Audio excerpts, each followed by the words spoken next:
Hello friends, আমি এখন বানাবো কাঁচা আমের আমসত্ত্ব। আগে আমটাকে ছুলে নিয়েছি, এবার আমগুলোকে ছোট ছোট করে কেটে আমি সিদ্ধ করে নেব, তারপরে দেখাচ্ছি। আমি আমগুলোকে ছোট ছোট টুকরো করে কেটে সিদ্ধ করে নিয়ে ঠান্ডা করে নিয়েছি। এবার আমি মিক্সি মেশিনে দিয়ে পেস্ট করব, তারপরে ওটাকে আমি সেঁকে নিচ্ছি।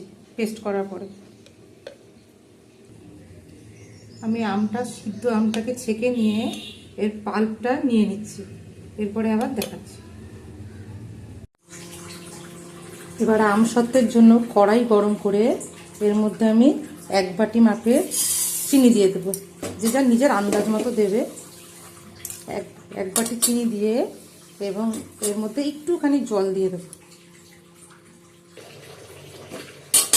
এর মধ্যে একটুখানি জল দিয়ে দেবো এবং আমি কোনো এর মধ্যে নাড়াচাড়া করবো না। চিনিটা ক্যারামেল হওয়া পর্যন্ত আমি ওয়েট করব। দেখুন, এবারে আস্তে আস্তে চিনিটার কালারটা ধরছে, চিনিটা আস্তে আস্তে গলছে। এই সময় একটু খেয়াল রাখতে হবে যাতে পুড়ে না যায়। চিনিটা যখন ক্যারামেল হয়ে কালারটা এরকম চলে আসবে, তখন আমি এর মধ্যে আমটা অল্প অল্প করে এর মধ্যে ঢেলে দেবো।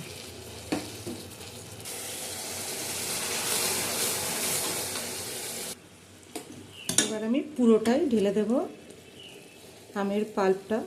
আপনারা যদি কেউ চান, যে আমি জাস্ট কালার আনার জন্য চিনিটাকে ক্যারামেল করে নিলাম। এবার আপনারা যদি চান ডাইরেক্ট গোটা চিনি এবং আমের পাল্পটা দুটো একসাথেও কড়াইতে বসিয়ে ভালো করে নাড়িয়ে নিলেও হয়ে যাবে, তাহলেও আমসত্ত্ব করা যাবে। এটাকে ভালো করে নাড়িয়ে আমি এর মধ্যে 1 চামচ মতো বিট নুন দিয়ে দেবো। আপনারা চাইলে এমনি নুনও দিতে পারেন। বিট নুন দিলাম, আর একটু দেবো গুঁড়ো লঙ্কা। আমি একটুখানি গুঁড়ো লঙ্কা দিলাম, আপনারা কেউ চাইলে দিতেও পারেন আর নাও দিতে পারেন। এটা কি টক ঝাল মিষ্টি আমসত্ত্ব তৈরি হবে।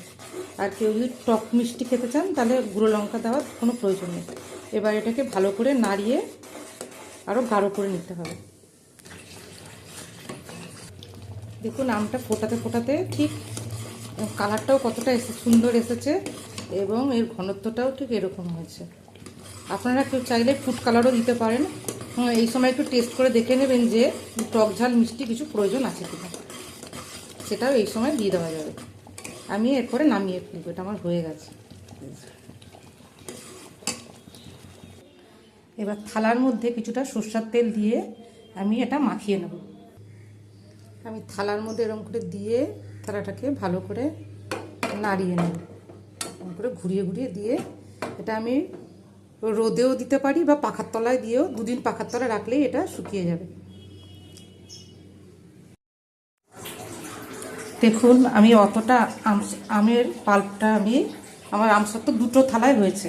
এটা আমি পাখার তলাতে দিয়েও শুকাতে পারি বা রোদে দিয়েও শুকাতে পারি। আমি পাখার তলায় রেখে দিচ্ছি, দেখি 2 দিন পর শুকিয়ে কি অবস্থায় দেখাচ্ছি।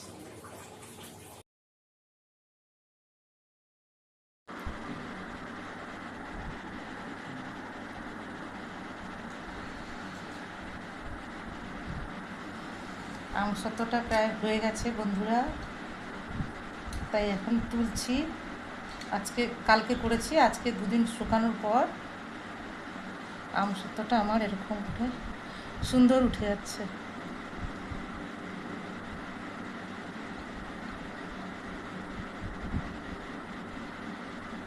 আমার আমসত্ত্ব প্রায় রেডি।